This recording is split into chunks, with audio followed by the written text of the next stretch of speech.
지구촌이 정말 난리도 아닙니다. 그래서 우리가 더욱 이게 말세구나 이런 생각을 좀 하는지도 모르는데요. 그야말로 이 온난화 때문에 지구적 재앙이 계속되고 있다, 이런 기사를 제가 지난주에 보게 됐습니다. 아시아 지역에서는 최장시간의 비, 홍수 때문에 지금 물폭탄, 물난리로 지금 어려움을 겪고 있고, 유럽은 열폭탄으로 시달리고 있다, 이렇게 기사가 났더라고요. 특별히 이번에 이 아시아 지역에서는 여러분 아시겠지만 전 세계에서 가장 크다는 샨샤댐, 중국에 있는 그 샨샤댐이 무너지느냐 마느냐 지금 그 위기에 놓여 있습니다. 그리고 이미 중국 남부 지역에서는 수재민이 5천만 명이 발생했다고 합니다. 지금 팬데믹 때문에 엄청난 어려움을 겪고 있는데 어떻게 누구에게 확진될지 모르는데요. 지금 5천만 명이면 우리 대한민국 인구의 거의 3분의 2 정도가 지금 수재민으로 중국에서는 어려움을 겪고 있다는 겁니다. 또 일본에서는 이번 물폭탄 때문에 70여 명 이상이 사망을 했고, 아시겠지만 우리 조국 한국에서도 지금 수재민이 1,000명 이상이 지금 늘어났습니다. 이게 중부에 막 비를 뿌리다가 남부까지 가서 지금 엄청난 어려움을 겪고 있습니다. 우리가 최고의 아이디어와 최고의 기술을 가지고 댐을 짓고 건물을 세우고 다리를 만들고 그랬는데 하나님이 물을 조금 더 많이 보내시니까, 홍수를 한번 보내시니까 우리의 연약함들이 여실히 드러나고 말았습니다. 우리 인간의 한계가 너무 명확하게 드러나고 말았습니다. 저는 홍수를 좀 계속 생각하면서 마태복음 7장에 예수님의 말씀이 좀 생각이 났습니다. 마태복음 7장에 이런 말씀이 있습니다. 그러므로 누구든지 나의 이 말을 듣고 행하는 자는 그 집을 반석 위에 지은 지혜로운 사람 같으리니 비가 내리고 창수가 나고 바람이 불어 그 집에 부딪히되 무너지지 아니하나니 이는 주추를 반석 위에 놓은 까닭이요 나의 이 말을 듣고 행하지 아니하는 자는 그 집을 모래 위에 지은 어리석은 사람 같으리니 비가 내리고 창수가 나고 바람이 불어서 그 집에 부딪힘에 무너져 그 집이 무너짐이 심하니라. 말세에 주님이 오셨을 때 우리에게 어떤 그 시험을 하시겠다라는 말씀을 하시면서 홍수의 비유를 드셨습니다. 하나님이, 예수님이 홍수를 보내시는데 이 홍수를 통해서 내 믿음이 진짜였는가 그렇지 않은가를 시험하시겠다는 겁니다. 이 모래 위에 지은 집과 반석 위에 지은 집은 하나님의 홍수의 시험을 통해서 반드시 심판을 받을 것이다, 그런 말씀을 하고 있습니다. 사람들의 눈에 보기에는 다 멀쩡하지 않습니까? 그래서 정말 잘 지은 그런 믿음의 집 같은데, 근데 하나님이 홍수를 한번 보내시면 떠내려갈 믿음의 집이 있고 또 견고하게 그대로 남을 집이 있다, 이런 말씀을 하고 계십니다.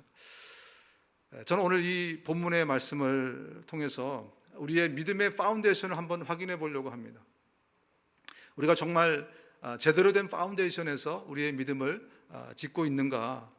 열심히 살았는데, 열심히 신앙생활 했는데, 근데 우리는 나름대로 열심히 했지만 주님이 홍수를 보내셨을 때 모래 위에 지은 집이라 떠내려가면 이게 얼마나 안타깝겠습니까? 이게 정말 얼마나 아쉽겠습니까? 정말 이 마지막 날에 주님이 시험하실 때 결코 떠내려가지 않는 우리 믿음의 집, 정말 반석 위에 든든히 우리의 믿음의 집을 지을 수 있는 우리 모두가 좀 되었으면 좋겠습니다.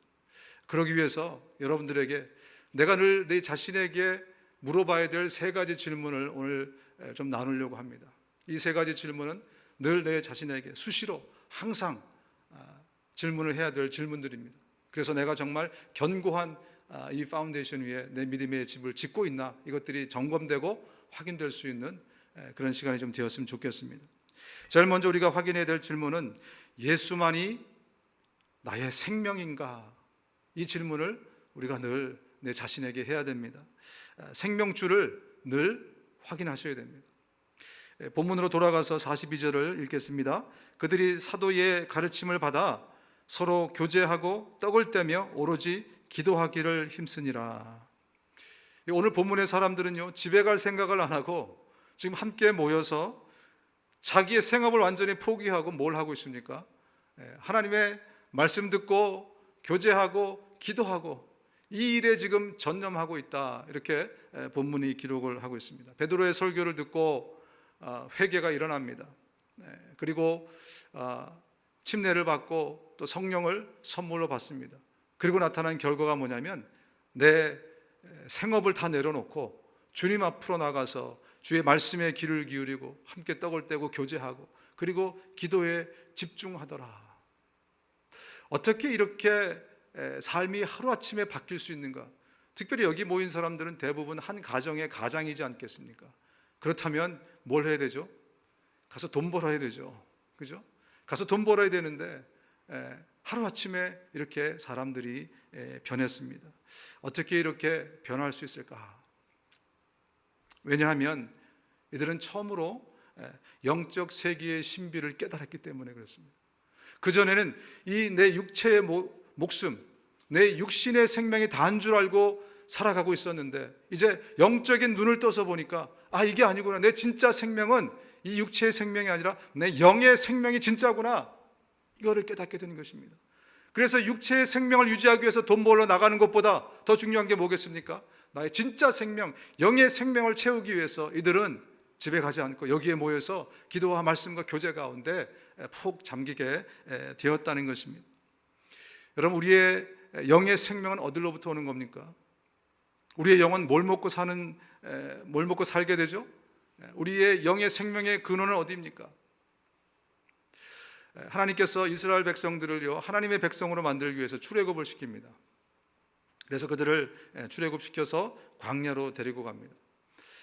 광야로 그들을 데리고 갔을 때 한 75일쯤, 2달이 조금 넘었을 때 신광야에 도착하게 됩니다. 신광야에 도착하니까 그들이 가져갔던 먹을 것이 다 없어졌어요.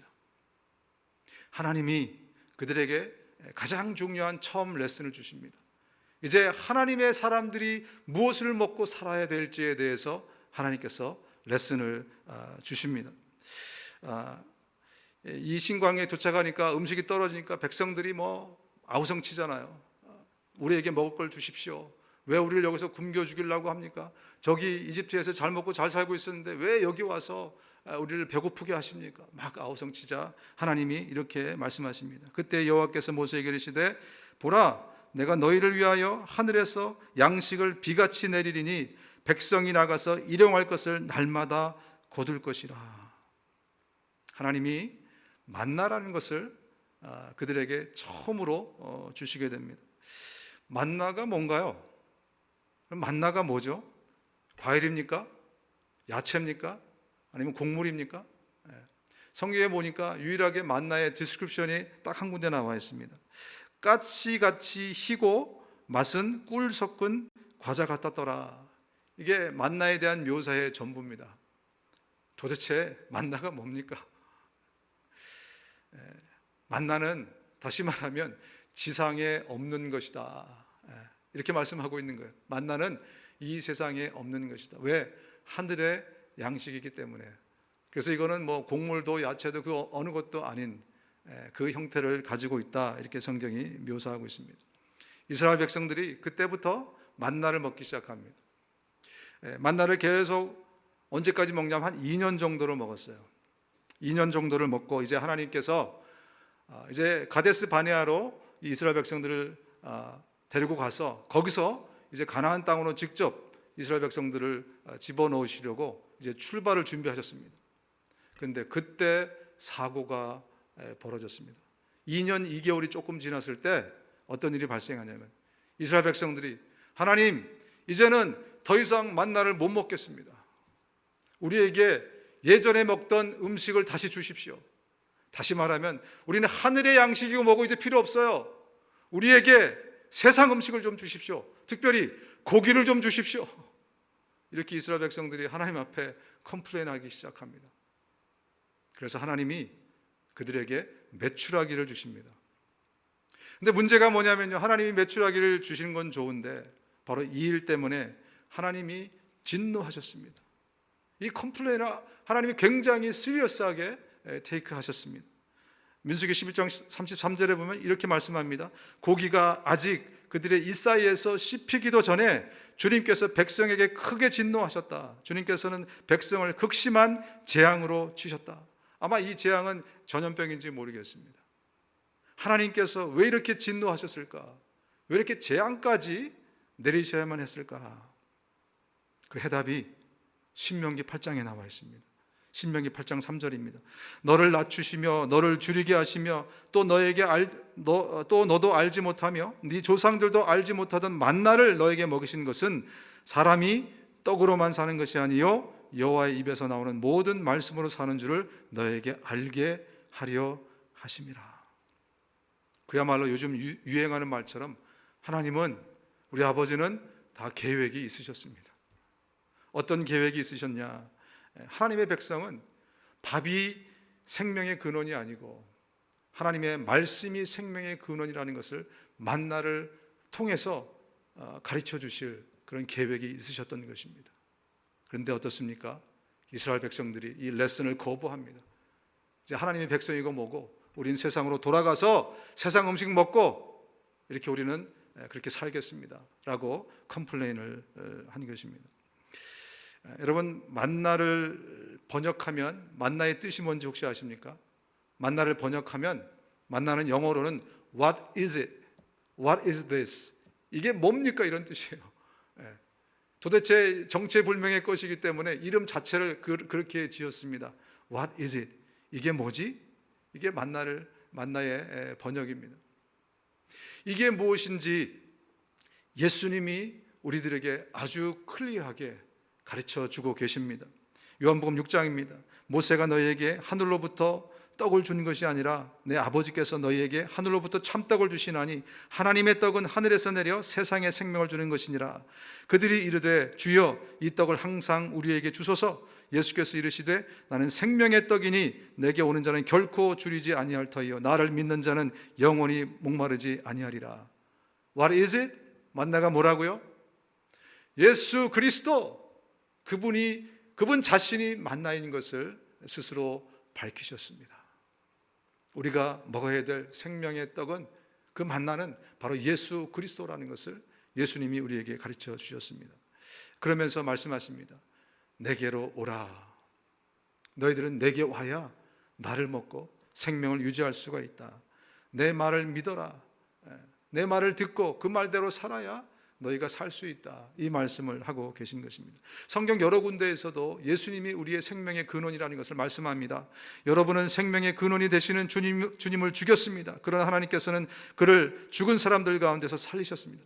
사도행전 3장에도 예수 그리스도가 우리의 생명의 근원이라고 말씀하고 있습니다. 요한복음 5장에도 아버지께서 생명의 근원이신 것처럼 아들도 생명의 근원이 되게 하셨습니다. 우리의 영이 먹어야 될 음식은, 우리의 생명줄은 예수 그리스도다 라고 성경이 끊임없이 우리에게 밝히고 있는 것입니다. 그래서 우리가 이 생명의 근원 되신 예수 그리스도와만 연결되어 있으면, 이분과만 연결이 닿아있으면 당장 먹을 것이, 입을 것이 없어도 우리는 절대로 죽지 않습니다. 당장 우리가 가진 것이 아무것도 없어도 우리는 망하지 않습니다.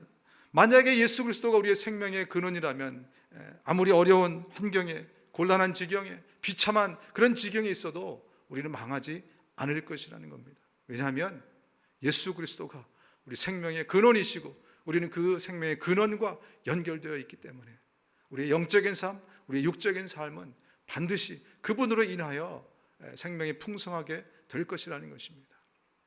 어떤 목사님이 쓰신 글을 좀 읽어드리도록 하겠습니다. 선교사 한 분이 자신이 여행했던 곳 중에 가장 아름다웠던 장소를 꼽으라면 주저없이 중국의 고비 사막을 꼽고 싶다고 했습니다. 모래 외에는 아무것도 없는, 심지어 선인장도 존재하지 않는 사막이지만 너무나도 아름다웠다는 것입니다. 모래가 바람에 날리면서 만들어내는 언덕들과 골짜기, 또 햇빛에 반사돼서 반짝이는 모래, 또 끝도 없이 펼쳐진 모래와 맞닿은 푸른 하늘이 정말 장관이었답니다. 하지만 이 모든 것이 아름다웠던 이유는 생명의 소스와 연결되어 있었기 때문입니다.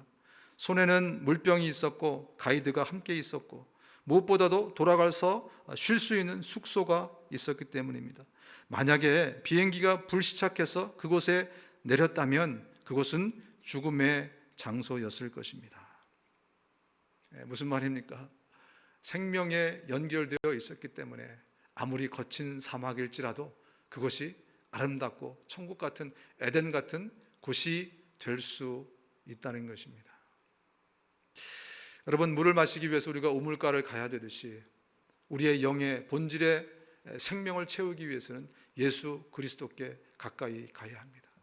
그래서 주님이 말씀하십니다. 내게 오라는 것입니다. 내게 와야 네가 생명을 얻을 수 있다는 것입니다. 그러면서 요한복음 10장에 이렇게 말씀하십니다.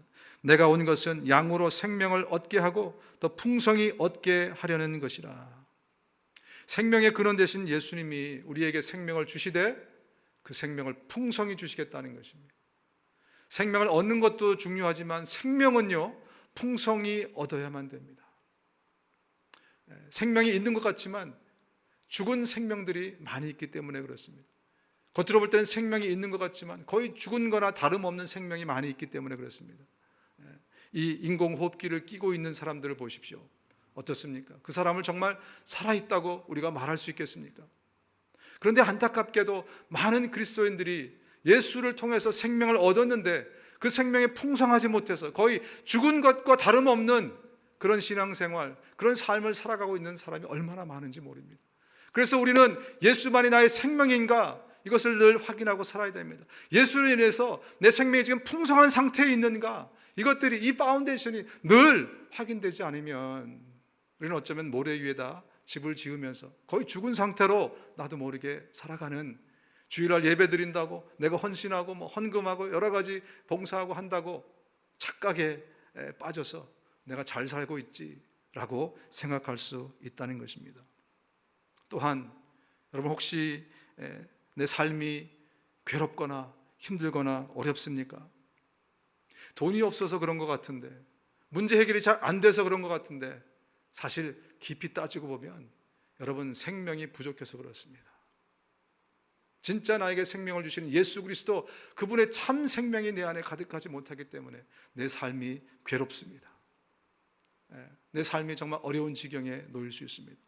예수 그리스도, 생명의 근원 되신 예수 그리스도, 그분의 생명으로 충만하실 수 있기를 주님의 이름으로 축원합니다. 두 번째 우리가 물어야 될 질문은요, 예수만이 나의 소망인가? 예수만이 나의 생명인가? 예수만이 나의 소망인가? 이 질문을 우리가 물어야 됩니다. 본문으로 돌아가면 사람마다 두려워하는데 사도들로 말미암아 기사와 표적이 많이 나타나니 믿는 사람이 다 함께 있어 모든 물건을 서로 통용하고 또 재산과 소유를 팔아 각 사람의 필요를 따라 나눠주며. 사람들이 두려운 마음을 갖게 됐다고 합니다. 여기서 두렵다는 것은요, 단지 무섭다는 것이 아니라 하나님에 대한 경외심을 갖게 됐다, 그런 의미입니다. 또 한 가지는 두려운 마음, 경외심을 갖게 됐을 뿐만 아니라 자기가 갖고 있는 재산들, 물건들을 다 팔아서 사람들과 서로 나누고 내 것을 포기하는 그런 일들이 일어났다라고 성경은 기록하고 있습니다. 나라님도 어찌하지 못하는 가난이 없는 사회가 최초로 생겨나는 것입니다. 왜? 내 것을 다 팔아서 함께 나누고 공동체 생활이 시작됐기 때문에 그렇습니다. 왜 이런 일이 벌어졌을까요? 예수 믿더니 갑자기 착해져서 그런가요? 도대체 왜 이런 일이 벌어졌을까? 여러분, 하나님에 대한 경외심이 생겼다는 것은 무엇입니까? 단지 두려운 마음, 무서운 마음이 생겼다는 겁니까? 세상에서 가장 크고 위대하신, 우주보다 크신 하나님, 그분을 인정하고 내 마음에 받아들이면, 나의 삶에 받아들이면 내적으로 어떤 변화가 있냐면 하나님에 대한 경외심이 생깁니다. 그리고 외적으로는 내 것을 나누고 내려놓고 하는 일들이 생겨나게 됩니다.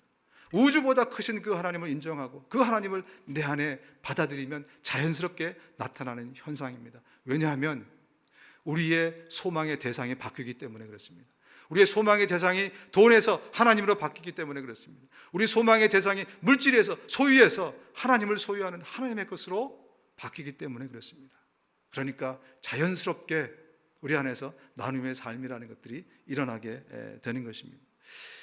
여러분 아시겠지만 이스라엘 백성들은 광야 생활 내내 불평하고 불만하고 그렇게 살아갔습니다. 왜 그랬을까요?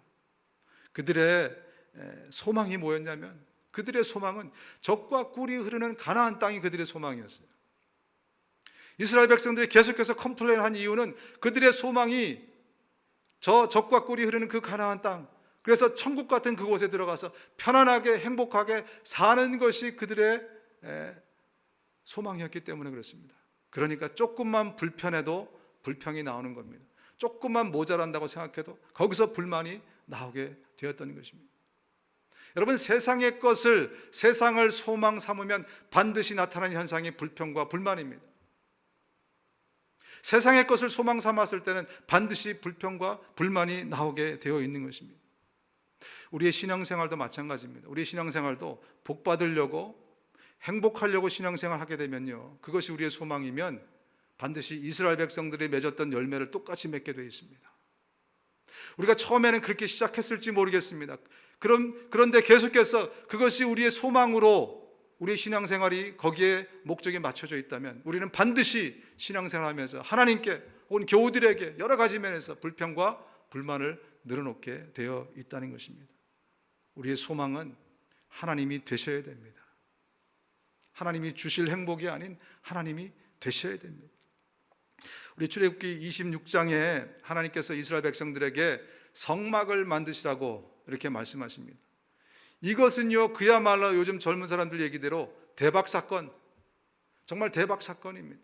저 하늘에 계신 우주보다 크신 하나님이 이제 이 땅에 오셔서 인간의 삶에 함께 하시겠다. 그래서 정말 엄청난 사건입니다. 너는 성막을 만들되 가늘게 꼰 배실과 청색 자실, 홍색 실로 그룹을 정교하게 수놓은 10폭의 휘장을 만들지니, 하나님이 성막을 처음으로 이스라엘 백성들에게 만들면서 내가 너희와 함께 하겠다, 함께 거하겠다라고 그렇게 말씀하신 것입니다. 여러분, 사실 이게 가나안이에요. 하나님의 함께 하심이 적과 꿀이 흐르는 가나안인 것입니다. 그런데 광야 1세대들은 그것을 알지 못했어요. 왜냐하면 그들은 처음부터 우주보다 크신 하나님, 그 하나님을 믿지 못했기 때문에 그렇습니다. 그래서 광야 1세대는 실패한 세대가 되고 말았습니다. 가데스 바네아에서 이제 하나님이 자, 이제 가나안 땅으로 들어가라. 그래서 가데스 바네안으로 데려가신 것입니다. 그런데 정탐꾼을 보내는 일이 생기게 돼요. 자, 여러분 어떻게 알고 계신지 모르겠는데 정탐꾼은 누가 보낸 겁니까? 하나님이 보내신 겁니까? 사람들이, 이스라엘 백성들이 보낸 겁니까? 신명기 1장을 보면요, 신명기는 이스라엘의 2세대들에게 설교하는 모세의 설교가 신명기입니다. 신명기 1장에 보면 거기에 아주 상세하게 나와 있습니다. 하나님은 원래 이스라엘 백성들에게 그냥 올라가라고 말씀하셨어요. 겁내지 말고 그냥 올라가서 점령하고 차지해라. 왜 그렇게 말씀하셨을까요? 하나님이 함께 하셔서 하나님이 전쟁을 해 주실 것이기 때문에 그렇게 말씀하신 거예요. 근데 이 광야 1세대들은 그것을 믿지 못했습니다. 그래서 어떻게 합니까? 머리를 굴리는 거죠. 나름대로 이성을 사용해서 자, 우리 가기 전에 돌다리도 두드려 보고 가자. 거기서부터 실패가 시작이 되는 것입니다. 그래서 광야 1세대들은요, 하나님께 버림을 받습니다. 그럼 사실 광야 1세대들의 스토리가 성경에 많이 안 나와요. 이 신명기에 나오는 광야 생활은 기껏해야 2년 정도의 분량입니다. 책은 이렇게 두꺼울지 모르지만 2년 동안의 기록이에요. 2년 동안 광야 1세대들의 이야기죠. 민수기에도 많이 나오지 않습니다. 신명기 자체는 광야 2세대들을 위한 내용이기 때문에 이 광야 1세대들은요, 겨우 한 2년 정도의 삶만 성경에 기록되어 있다고 보시면 됩니다. 그리고요, 나머지 38년을 광야에서 헤매다가 죽습니다. 광야에서 정말 너무나도 안타까운, 아무 어떤 목적도 없이 그냥 거기서 광야 생활하다가 죽은 세대가 바로 광야 1세대 드린 거죠. 여러분, 예수님이 부자 청년에게 네가 재물을 다 내려놓고 그리고 나를 따르라고 말씀합니다. 그렇죠? 이 풍요들을 다 내려놓고 진짜 풍요 대신, 진짜 소망 대신 예수 그리스도를 따라오라, 이 말씀을 부자 청년에게 하고 계시는 것입니다. 그리고 오늘 똑같이 저와 여러분들에게 말씀하고 있는 것입니다. 너의 소망이 어디 있는지 한번 살펴봐라. 네 소망이 지금 어디에 있는가? 우리가 하나님께, 예수 그리스도께 우리의 소망이 있지 않으면 우리는 정말 모래 위에 집을 짓고 사는 사람이라는 것을 우리가 기억해야 됩니다. 이번에 한국에서 수해가 나면서 여러 사건들이 뉴스에 보도가 됐는데요.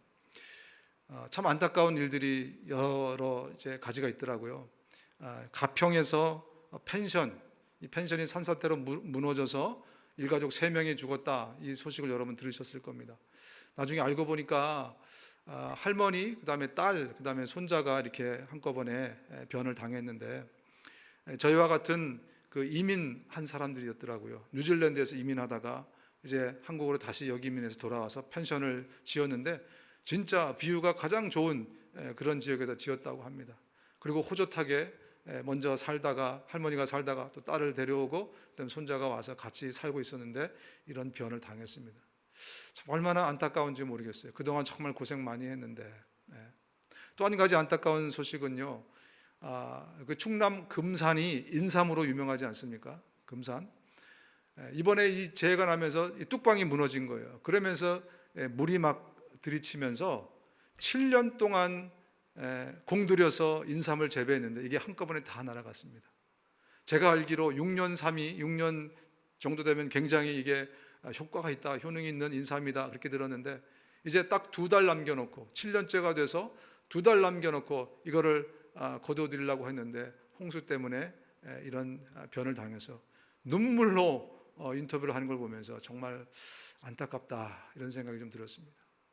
여러분, 우리가 세상에 소망을 두면 우리도 이렇게 되지 않으리라는 보장이 없습니다. 세상의 것은 늘 우리에게 fully 만족감을 줄 수가 없습니다. 그래서 주님은 세상의 것이나 세상의 소망을 두지 말라고 말씀합니다. 성경에 이렇게 말씀하죠. 여호와께서 집을 세우지 아니하시면 세우는 자의 수고가 헛되며 여호와께서 성을 지키지 아니하시면 파수꾼에 깨어있음이 헛되도다. 소망은 하나님께, 우주보다 크신 하나님께 소망을 두는 것이 마땅하다는 거죠.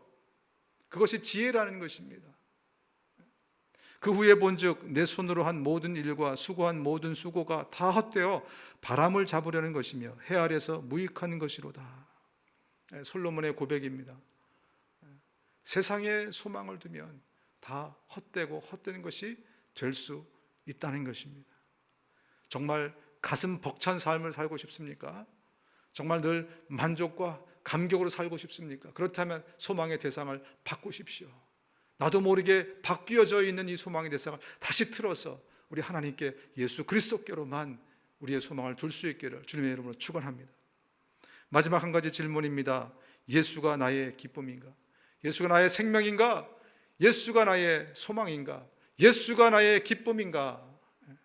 본문으로 돌아가 보면 날마다 마음을 같이하여 성전에 모이기를 힘쓰고 집에서 떡을 떼며 기쁨과 순전한 마음으로 음식을 먹고 하나님을 찬미하며 또 온 백성에게 칭송을 받으니 주께서 구원받는 사람을 날마다 더하게 하시니라. 성도들이 기뻐서 날마다 모여서 함께 떡을 떼고 교제하고 하나님을 찬양하고 막 이랬더니요, 이 밖에 사람들이 도대체 무슨 일이야 관심을 갖고 보면서 나중에는 교회를 칭송하더라. 이와 더불어서 하나님께서 사람들을, 구원받는 사람을 날마다 더하셨다. 우리가 꿈꾸고 있는 이 꿈이 바로 여기에 나와 있습니다. 우리가 꿈꾸고 있는 교회의 그림이, 아까도 우리가 찬양을 불렀지만 교회의 그림이 바로 여기에 나와 있습니다. 무엇이 저들로 하여금 그렇게 정말 기쁘게 만들었을까? 무엇이 세상 사람들로 하여금 교회에 그렇게 큰 관심을 갖게 했을까? 여러분, 우리 인간의 참 기쁨과 참 행복은 우리의 소유에서나 쾌락에서나 인정받음에서나 성취감에서 오는 것이 아닙니다. 반드시 기억하십시오. 우리의 참 기쁨은 하나님과의 관계에서 나오는 것입니다. 이걸 헷갈리시면 안 돼요. 우리 안에 있는 이 참 기쁨은 어떤 소유를 통한 만족감, 어떤 일을 이뤄냈을 때의 보람과 성취감, 이런 것을 통해서 오는 것이 아니라는 거예요.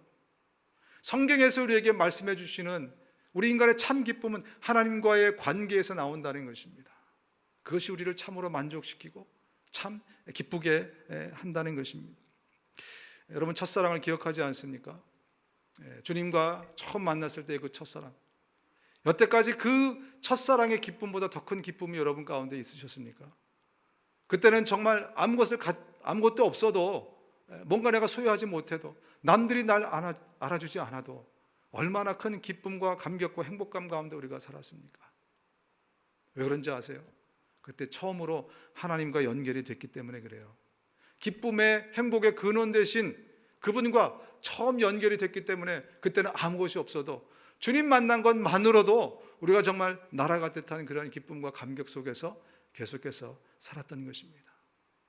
우리를 참으로 기쁘게 하는 것은 하나님과의 관계에서 발생하는 것입니다.